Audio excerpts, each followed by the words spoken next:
The wine glasses clinked around the table as my family celebrated what they considered excellent news. My sister Vanessa sat at the head of our parents' dining table, practically glowing with satisfaction as she made her announcement. So as I was saying, Vanessa continued, swirling her champagne, I found the perfect solution to our wedding budget crisis. Maya's savings account had exactly what we needed. I set down my fork carefully, maintaining the calm expression I'd perfected over 8 years of federal banking investigations. Could you repeat that? Oh, don't play innocent. Vanessa waved her hand dismissively. The account you barely touch. The one at Northern Trust Bank. I needed it more than you do. My mother reached over to pat Vanessa's hand. It's really the most practical solution, Maya. You live in that tiny apartment, you drive that old Honda, you clearly weren't investing in anything important. Vanessa's wedding is a once-in-a-lifetime event. How exactly did you access my account? I kept my voice level professional. It was the same tone I used when interviewing bank executives about suspicious transaction patterns. Vanessa exchanged a look with our mother before answering. Mom still had your old account information from when you were in college. We used it to set up the transfer. Don't be dramatic about this. I see.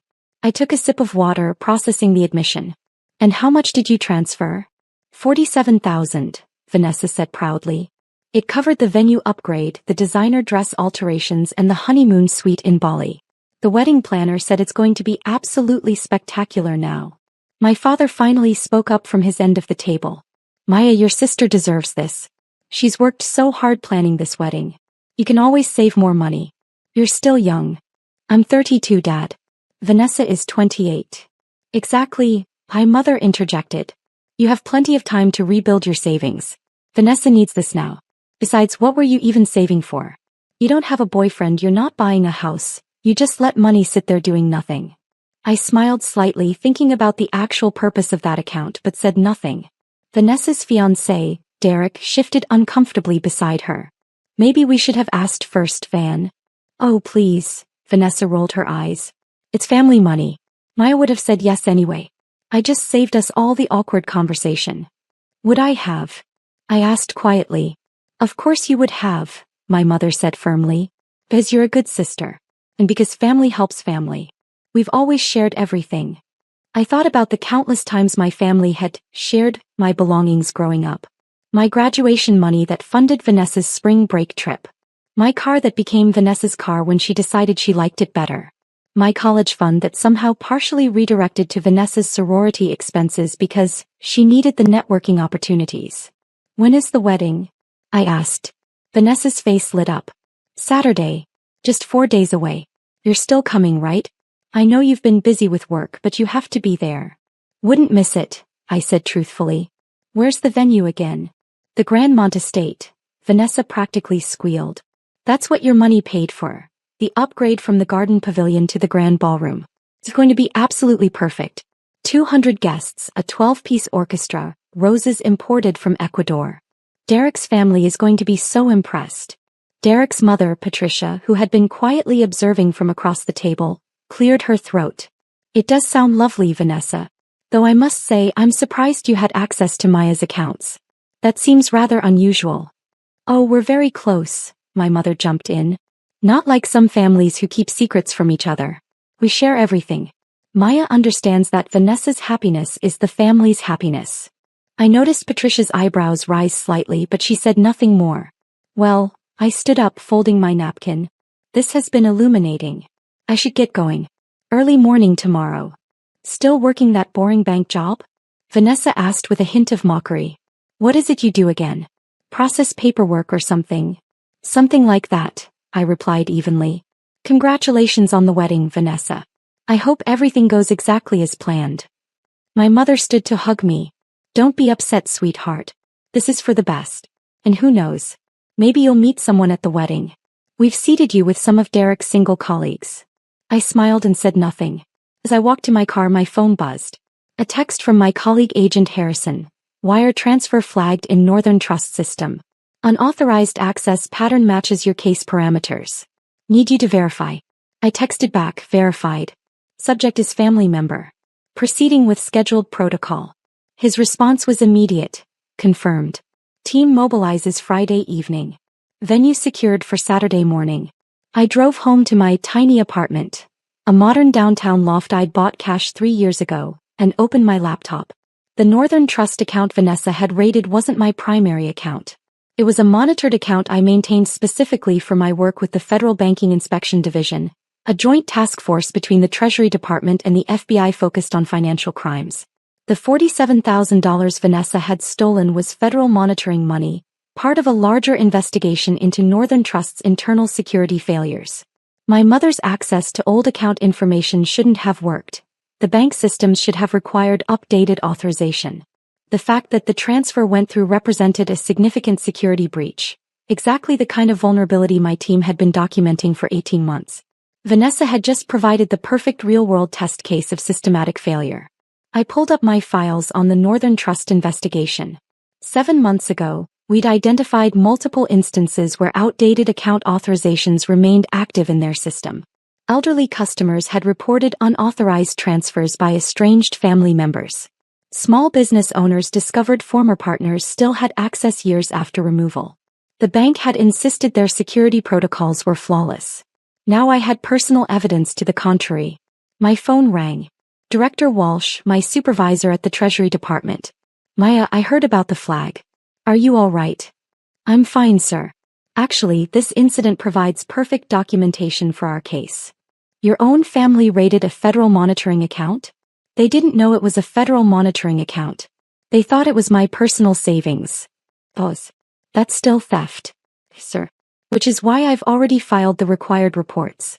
The money was transferred to multiple vendors for a wedding event. The venue is the primary recipient, the Grandmont Estate. I've requested coordination with the FBI fraud unit for Saturday morning. Maya, you understand this will involve your family members being questioned. I understand completely, sir. The law applies to everyone equally. Another pause. All right. I'll authorize the operation. But I want you off the direct interview team. You can be present, but Harrison leads.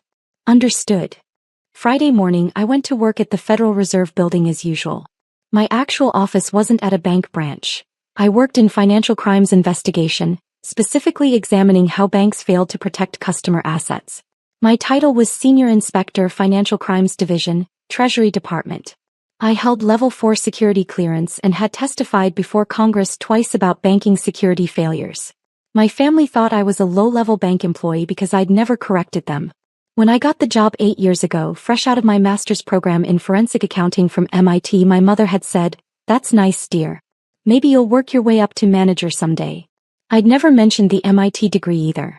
They thought I went to state school. Agent Harrison stopped by my desk. The Grandmont estate is cooperating fully.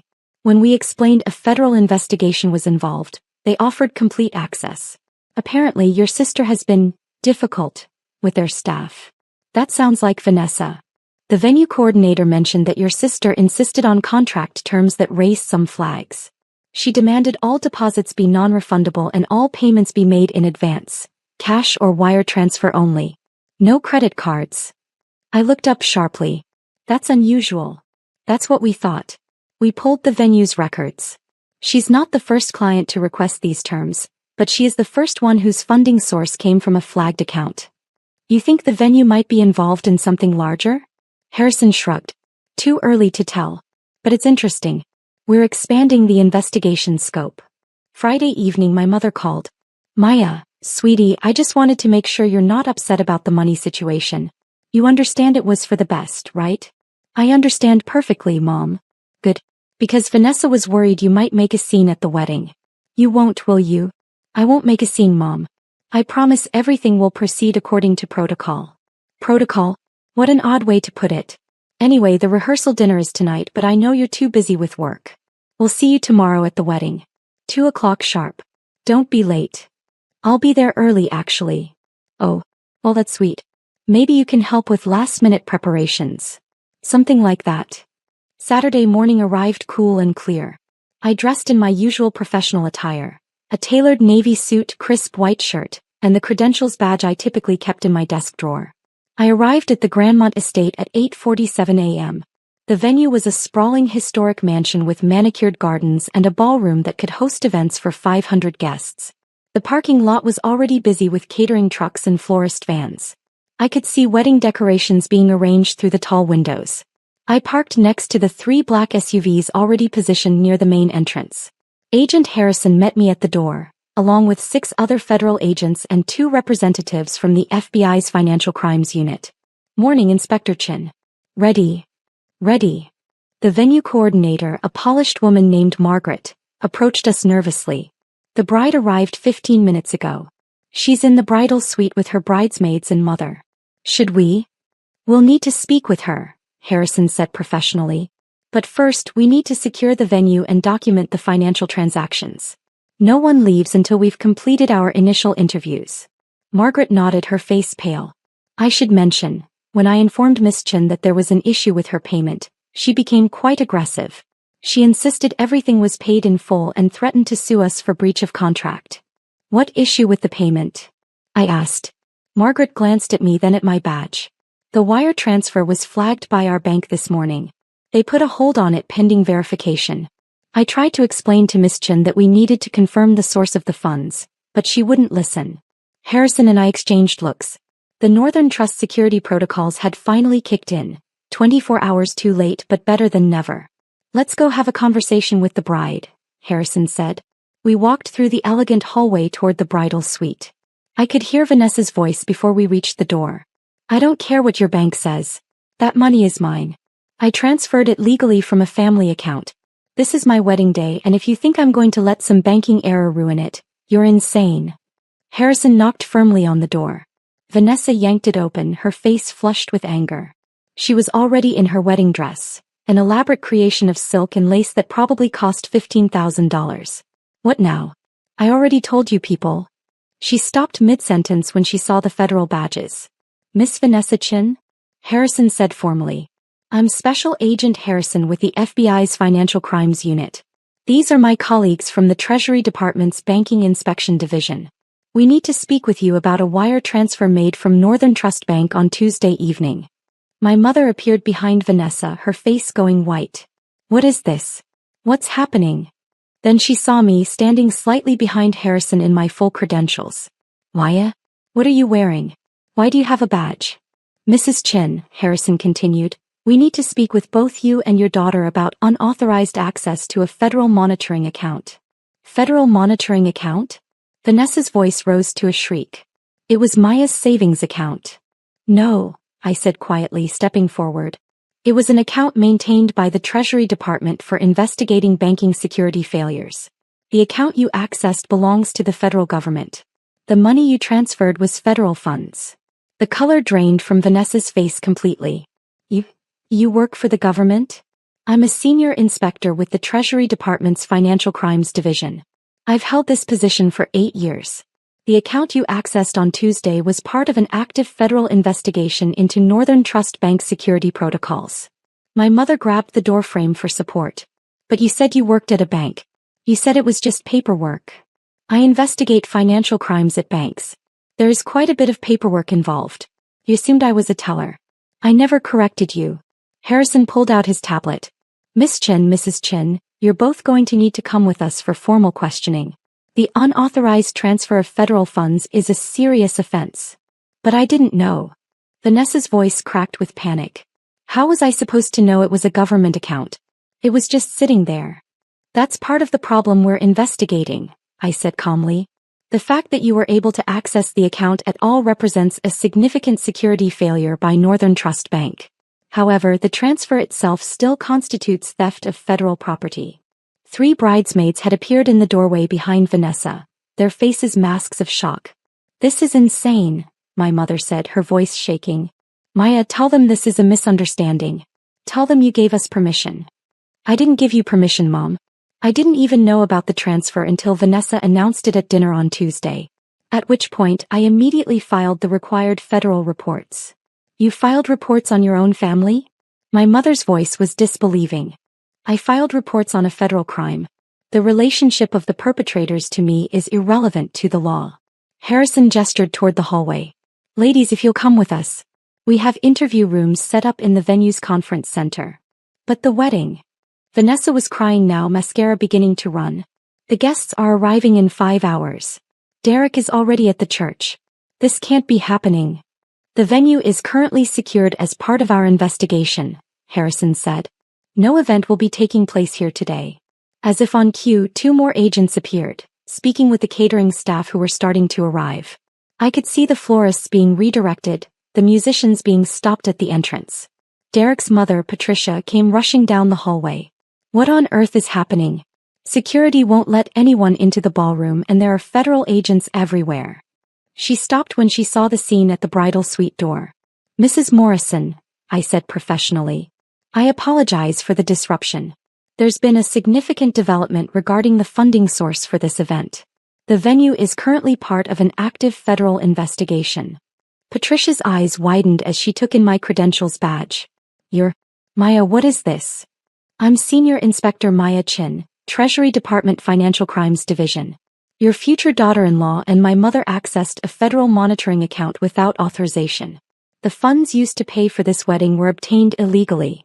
Patricia turned to look at Vanessa, who was now sobbing openly. You stole federal money? I didn't steal it.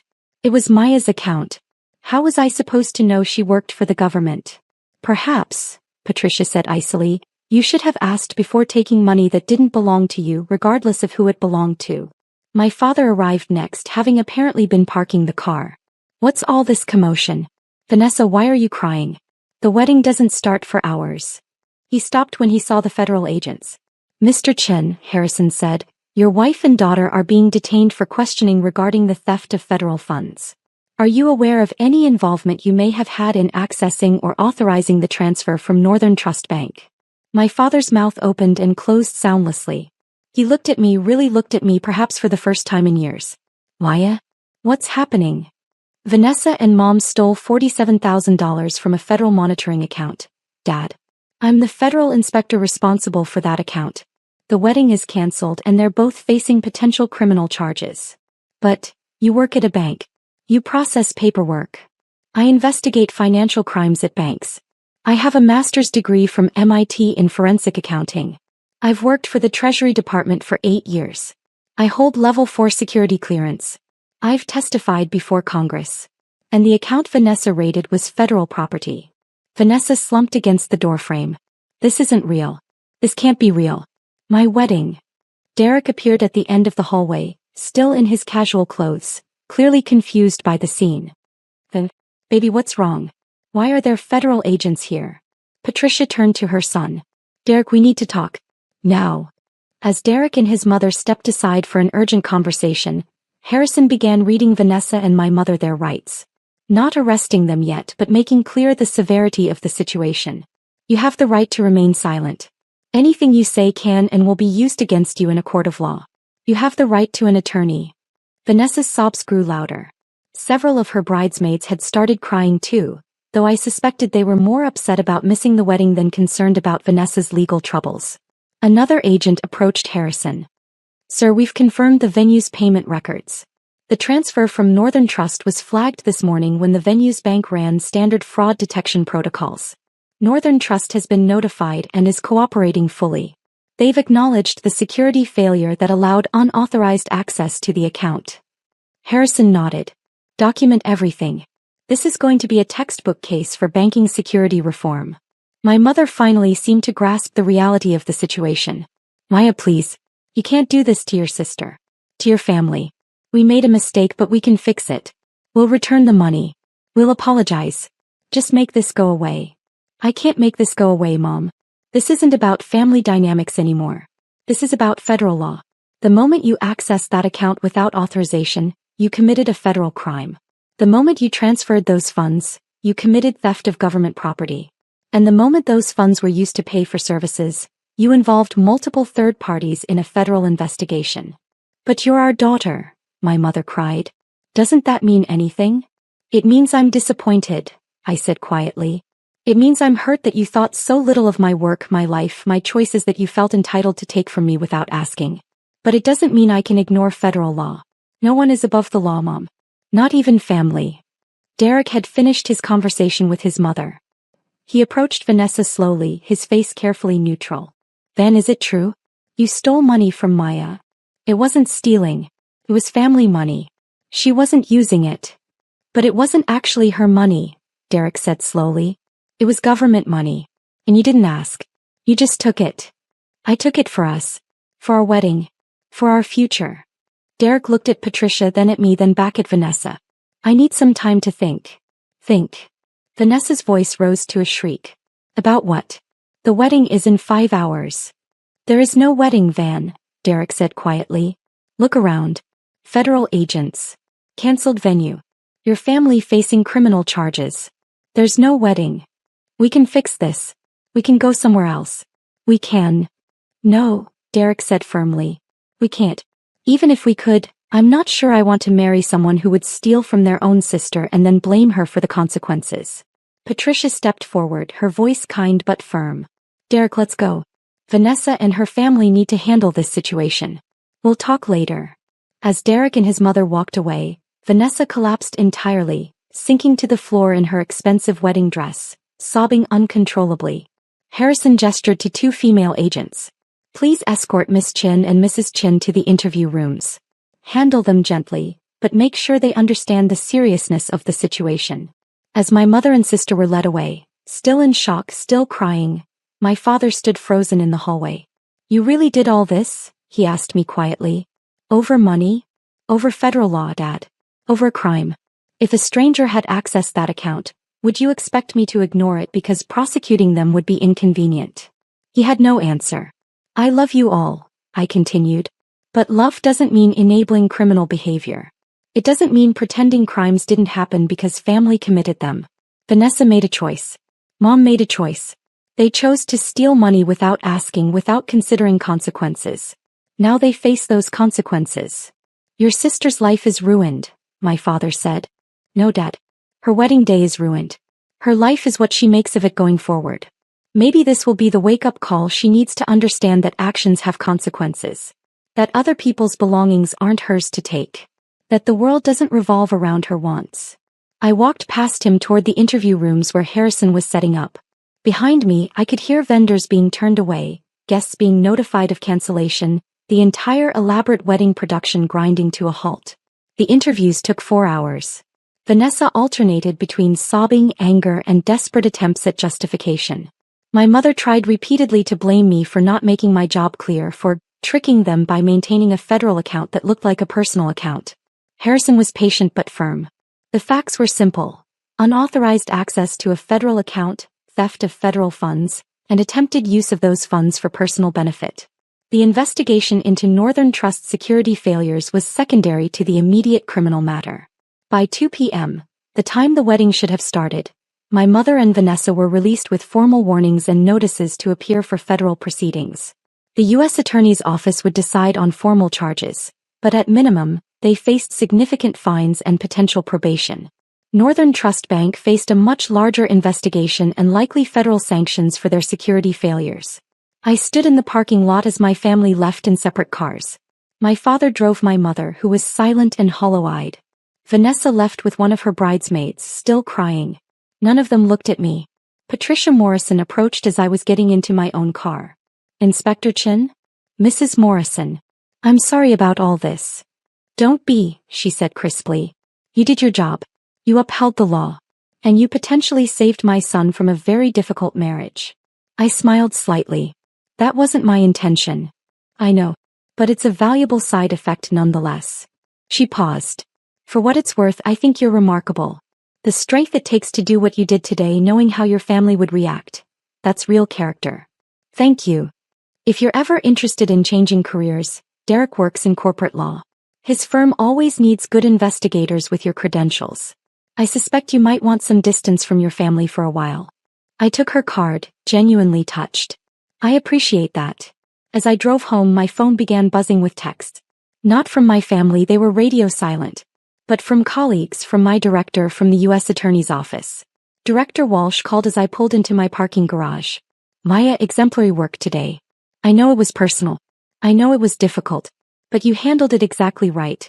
The Northern Trust case is going to result in major banking security reforms. Your family's theft ironically provided the perfect documentation of systemic failure. Thank you, sir. Take a few days off. You've earned it.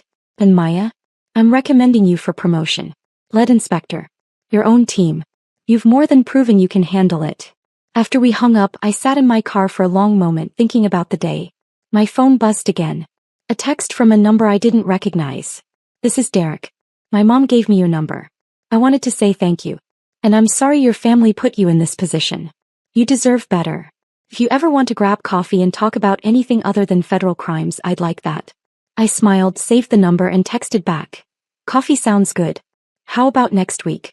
His response was immediate. "It's a date. A non-wedding related date." I laughed out loud in my empty car. 3 days later my mother called. I almost didn't answer, but curiosity won. "Why, Her voice was small, defeated. "The U.S. attorney called. We have to pay back the $47,000 plus fines. $20,000 each in fines. And we're on probation for 2 years." "I know. I received the same report. Vanessa won't speak to me. She blames me for having your account information. Derek broke up with her. She moved back home, but she just stays in her room crying." I said nothing. "Your father says we should have treated you better. That we never appreciated what you accomplished." "He's right." A long pause. "I didn't know you went to MIT. I didn't know you worked for the Treasury Department. I didn't know any of it because I never asked. I just assumed. You assumed I was unsuccessful because I didn't brag about my success. You assumed I was unimportant because I didn't demand attention. You assumed my money was available because you'd always been able to take from me before." "Yes." Her voice cracked. "All of that. And I'm sorry, Maya. I'm truly, genuinely sorry. Not because we got caught. Not because of the fines or the probation or the ruined wedding. But because we treated you terribly, and you deserved so much better from us." It was the first real apology I'd ever heard from my mother. "Thank you for saying that," I said quietly. "Is there any chance? Can we fix this? Can we fix us?" "I don't know, Mom. That's going to take time. And it's going to require actual change, not just words. It's going to require you and Vanessa and Dad to really think about how you've treated me for years. Not just this incident, but everything. We will. I promise we will. Just, don't give up on us completely. I won't give up on you. But I won't tolerate being treated as less than I am ever again. Clear boundaries, Mom. Real respect. Or we don't have a relationship." "Clear boundaries," she repeated. "Real respect. I understand." After we hung up, I looked around my apartment. My beautiful, paid-for apartment with its view of the city skyline. I thought about my career, my accomplishments, my upcoming promotion. I thought about coffee with Derek next week and the new team I'd be building and the banking security reforms that would come from this case. My family had tried to take from me, assuming I had little to lose. Instead, they'd lost everything and I'd lost nothing that mattered. I opened my laptop and began drafting my acceptance speech for the promotion. Lead Inspector Mayachin had a nice ring to it. And somewhere across town, in a house full of regret and consequences, my family was finally learning what I'd always known. That quiet competence beats loud entitlement every single time. The wedding that never happened became a federal case study. Northern Trust Bank implemented massive security overhauls. And I got to do what I did best: protect people's assets and hold wrongdoers accountable. Even when those wrongdoers were family. Especially when those wrongdoers were family. Because that's what real integrity looks like.